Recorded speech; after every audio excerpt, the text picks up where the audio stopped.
জুলাইয়ের যে ঘোষণাপত্রটা দিয়েছে 100% হয়তো প্রতিফলিত হয় নাই। উনি যে নো ট্রিটমেন্ট, নো অ্যাডমিশন, এই যে ঘোষণা প্রধানমন্ত্রীর, এই বিষয়গুলা ৩৬শে জুলাইয়ের ৫ই অগাস্টে এটা আসা দরকার ছিল। মতামত ভিন্ন থাকবে, এটাই স্বাভাবিক, এটাই গণতন্ত্রের সৌন্দর্য। কিন্তু মূল বিষয়ে যদি আমরা ভিন্নতা পোষণ করে দেশকে এগিয়ে নিয়ে যাওয়াটা দুঃখজনক হয়ে যাবে। এই ঘোষণাপত্রের ভিতর দিয়ে জনগণের যে শতাব্দীব্যাপী যে একটা সংগ্রাম ত্যাগ ও রক্তের ইতিহাস আছে, এটাকে ঠিকঠাক মতো অ্যাড্রেস করা হয়নি। চট্টগ্রামের ভাষায় একটা কথা আছে, হয়তো নদী নেড়াডারি বাগা, মানে সে যে দান দিবে না তার খেয়ালেই আছে যে আমি দান দিব না।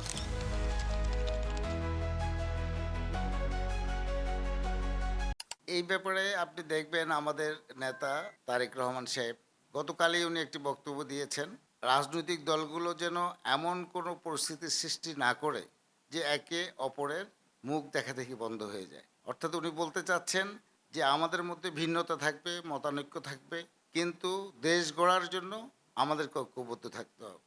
এবং যেই চেতনা নিয়ে ছাত্র জনতা এই অভ্যুত্থান সৃষ্টি করেছে, ফেসিস্টকে বিদায় করেছে, সেই চেতনা যেন আমরা ধরে রাখতে পারি, দেশের গণতন্ত্র যেন আমরা ধরে রাখতে পারি, দেশের উন্নয়নে যেন আমরা সবাই এক থাকতে পারি। মতামত ভিন্ন থাকবে, এটাই স্বাভাবিক, এটাই গণতন্ত্রের সৌন্দর্য। কিন্তু মূল বিষয়ে যদি আমরা ভিন্নতা পোষণ করে, তাহলে দেশকে এগিয়ে নিয়ে যাওয়াটা দুঃখজনক হয়ে যাবে এবং শত শহীদের আত্মার তাদের যে রেজাল্ট, রক্তের, সেই রেজাল্টটা আমরা পাবো না। ৩৬শে জুলাইয়ের যে ঘোষণাপত্রটা দিয়েছে এটা একটা বিরাট, আমি মনে করি আমাদের আন্দোলনকারীদের বিশাল একটা অর্জন। 100% হয়তো প্রতিফলিত হয় নাই, যেটা আমাদের বাংলাদেশ জামাত ইসলামীর কেন্দ্রের পক্ষ থেকেও অলরেডি বিবৃতি দিয়েছে। আমিও নিজে ব্যক্তিগতভাবে মনে করি এটা ওয়ার্ল্ড যেভাবে ড্রাফট হওয়া দরকার ছিল, যেখানে আরও অন্যান্য কিছু, বিশেষ করে বিডিআর হত্যাকাণ্ড যেটা, সেটা উল্লেখ হওয়া দরকার ছিল। এরপরে গুম, খুন, আয়নাগর, অত্যাচার, নির্যাতন মামলায় সারা বাংলাদেশে যেভাবে তারা তাণ্ডব চালিয়েছে 18 বছর, সেটা উল্লেখ হওয়া দরকার ছিল, সেটা হয় নাই।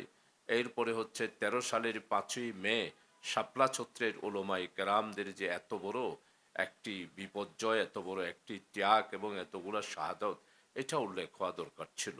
এবং সেই দিন যে লাশ গুম করেছে, এই কথাটা আসা দরকার ছিল।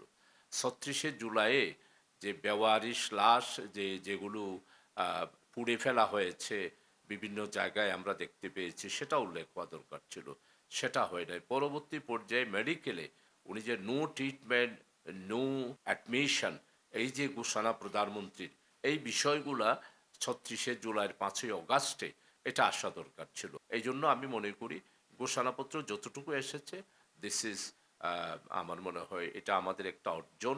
এরপরে সংবিধানের সংশোধন, এরপরে বিচার কার্য কতদিনে শেষ হবে, এই বিষয়গুলো আসলে মামলার যে হত্যার হুকুমদাতার মামলা হিসাবে যে মামলাগুলো আছে, এই মামলাগুলোর বিবরণটা আসলো আরও ওয়েল হতো, আরও ভালো হতো, আরও সুন্দর হতো এবং জনগণের আকাঙ্ক্ষার প্রতিফলিত হতো। ঘোষণাপত্রের সবচেয়ে গুরুত্বপূর্ণ আমার কাছে যেটা মনে হয়েছে যে আপনি কি চান না সামনের শাসন ব্যবস্থায়, এটা এটা এক নাম্বার ঘোষণা। এটা খুবই গুরুত্বপূর্ণ ছিল। আমি এই বোট ছুরি, এই গণহত্যা, এই যে নিপীড়ন, এই যে পুলিশের রাষ্ট্র ক্ষমতাকে ব্যবহার করে পকেটে ভরে ক্ষমতা লুটপাট করা, বাইরে টাকা পাচার করা, মানে জবরদস্তি, ক্ষমতার প্রভাব, এগুলো আপনি চান না। ধরেন ইতিহাস তো চলমান, এই বাংলাদেশ পুনর্গঠন তো বন্ধ হয়ে যাবে না, এটা তো বারবার পুনর্গঠন হবে। কিন্তু এই মুহূর্তে আমাদের জরুরি হচ্ছে ম্যাক্সিমাম মানুষকে একত্রিত করা, ম্যাক্সিমাম রাজনৈতিক দলকে একত্রিত করা এবং ন্যূনতম একটা পরিবর্তন আনা। চট্টগ্রামের ভাষায় একটা কথা আছে, হয়তো নদী নেড়াডারি বাগা। তা এটা না বলে অন্তত যতটুক ঘোষণাপত্রে বলা হয়েছে, এটা যদি বাংলাদেশে আমরা বাস্তবায়ন করতে পারি, একটা নতুন ফেসিবাদ আমরা মানে বাংলাদেশ আর দেখবেন। আপনি সব কিছু এই গভর্নমেন্টকে দিয়ে আপনি করাইতে পারবেন না। এই মুহূর্তে খুবই জরুরি বিচার হচ্ছে 24-এর গণহত্যার বিচার। আপনি এটার সাথে যদি আরও 10টা যুক্ত করে দেন, তাহলে ওই বিচারও ব্যাহত হওয়ার সম্ভাবনা আছে। আমরা প্রথমে জুলাইয়ের বিচারটা যদি আমরা করতে পারি, জুলাই গণহত্যার শেখ হাসিনার যে নেতৃত্বে বাংলাদেশের যে যারা এই গণহত্যার সাথে জড়িত ছিল, প্রত্যক্ষ এবং পরোক্ষভাবে প্রত্যেকের বিচার আপনি সম্পূর্ণ করেন, আপনি ইতিহাসের সমস্ত বিচারের ন্যায্যতা আপনি পেয়ে যাবেন। আপনি এটা যদি সম্পূর্ণ করতে না পারেন, তাহলে ইতিহাসের কোনো বিচারের ন্যায্যতা, ইভেন আপনার রাষ্ট্র হিসেবে জনগণের উপর আইন প্রয়োগ করে বিচার করারও কোনো ন্যায্যতা আপনার থাকবে না। এটা হচ্ছে একটা প্রোক্লামেশন, অবশ্যই একটা নতুন কনস্টিটিউশনের পিপাসাকে, নতুন আকাঙ্ক্ষাকে ধারণ করার কথা বলে। একটা প্রোক্লামেশনের পর যদি জনগণ মৌলিক সংস্কার না পায়, একটা প্রোক্লামেশনের পর যদি জনগণ নতুন সংবিধান না পায়, কিভাবে তারা শাসিত হবে? একটা শাসনের মোসাবিদা না পায়, তাইলে ওই প্রোক্লামেশনটা তার দায়িত্ব, তার যেটা অন্টোলজিক্যাল ডিউটি, এটা ঠিকঠাকভাবে পালন করতে পেরেছে বলে আমার মনে হয় না। এই ঘোষণাপত্রের ভিতর দিয়ে জনগণের যে শতাব্দীব্যাপী যে একটা সংগ্রাম, ত্যাগ ও রক্তের ইতিহাস আছে, এটাকে ঠিকঠাক মতো অ্যাড্রেস করা হয়নি। ঠিকঠাক মতো অ্যাড্রেস করা হলে মৌলিক সংস্কারের ব্যাপারগুলো থাকতো।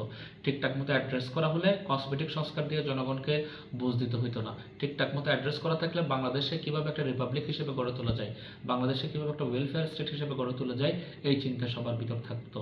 কিন্তু আমরা দেখতেছি বাংলাদেশের বর্তমান ডমিনেন্ট চিন্তাটা হয়ে গেছে নির্বাচন কেন্দ্রিক। বাংলাদেশের ইন্টারিম গভর্নমেন্ট, অন্যান্য দল প্রায় সবার পজিশন হয়ে যাচ্ছে এক ধরনের যেন একটা নির্বাচনের জন্যই আমরা জুলাই গণঅভ্যুত্থানটা করেছিলাম। আমাদের নেতা নাহিদ ইসলাম 3 তারিখ যে ফ্যাসিবাদী কাঠামো বিলোপ করার কথা বলেছেন, এই জিনিসটা যেন সেকেন্ডারি, থার্ড অথবা ফোর্থ কোনো জিনিস হয়ে পড়েছে। ফলে ওই জায়গা থেকে আমরা মনে করি এই প্রোক্লামেশনটা জনগণের ভয়েস হওয়ার জায়গায় টোটালি ফেল করেছে। বরং সে শুধুমাত্র 5 থেকে 7% যে উইশ, পাবলিক উইশ, এটাকে ধারণ করতে সক্ষম হয়েছে।